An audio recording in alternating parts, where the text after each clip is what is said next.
और अभी तो रुको, क्लाइमैक्स अभी बाकी है।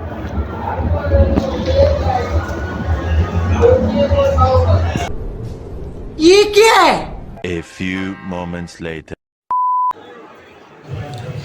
हेलो गाइज, हजुर कस्तो के छ खबर होइन? म चाहिँ यहाँनिर आएको छु है मन्दिरमा। अनि यो मैले चाहिँ यो दिउँसो बनाएको भिडियो हो।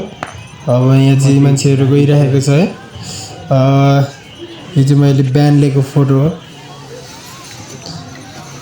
अरू केही छ? अब अहिले चाहिँ यहाँनिर शिवजीको मूर्तिलाई चाहिँ भित्र मन्दिरमा लग्ने काम भइरहेको छ।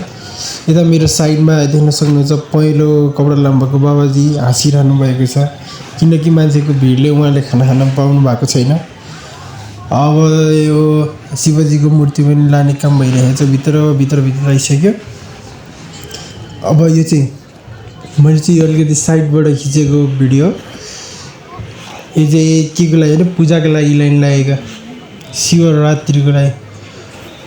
यो चाहिँ मैले सो अब रातिको फोटो कस्तो देखिन्छ भनेर खिचेको थिएँ, त्यही भएर यस्तो लगाइदिइहालेँ, मैले एड गरिदिइहालेँ। यो चाहिँ दिउँसो बाबाजीहरूलाई चाहिँ अब यो खानाहरू खाजाहरू के भन्छ नास्ताहरू बाँड्दाखेरिको मैले भिडियो बनाएको थिएँ।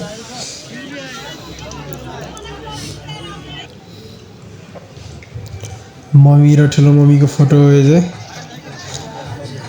यो राति हो, मैले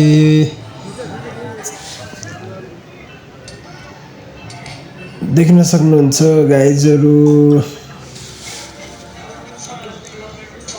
यो चाहिँ कहाँ भन्नु चाहिँ पशुपति थोरै तल बागमती नदीको थोरै साइडमा हो।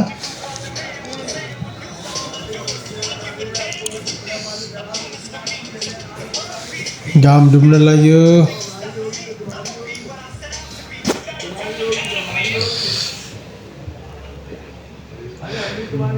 जय जय शङ्कर आदिर शङ्कर। यो चाहिँ मम्मीको र मेरो फोटो मैले एड गरिदिइहालेँ है।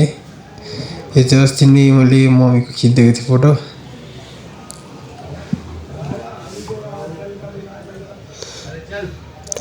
हजुर गाइजहरूले मेरो भिडियोमा लाइक कमेन्ट एन्ड सब्सक्राइब गर्नुभएको छ भने सब्सक्राइब गरिदिनु होला भन्दै म बिदा हुन चाहन्छु। यस्तो by by. Thank you so much for watching my video. Love you all. Ashish Bhai Rai. Happy Shivratri.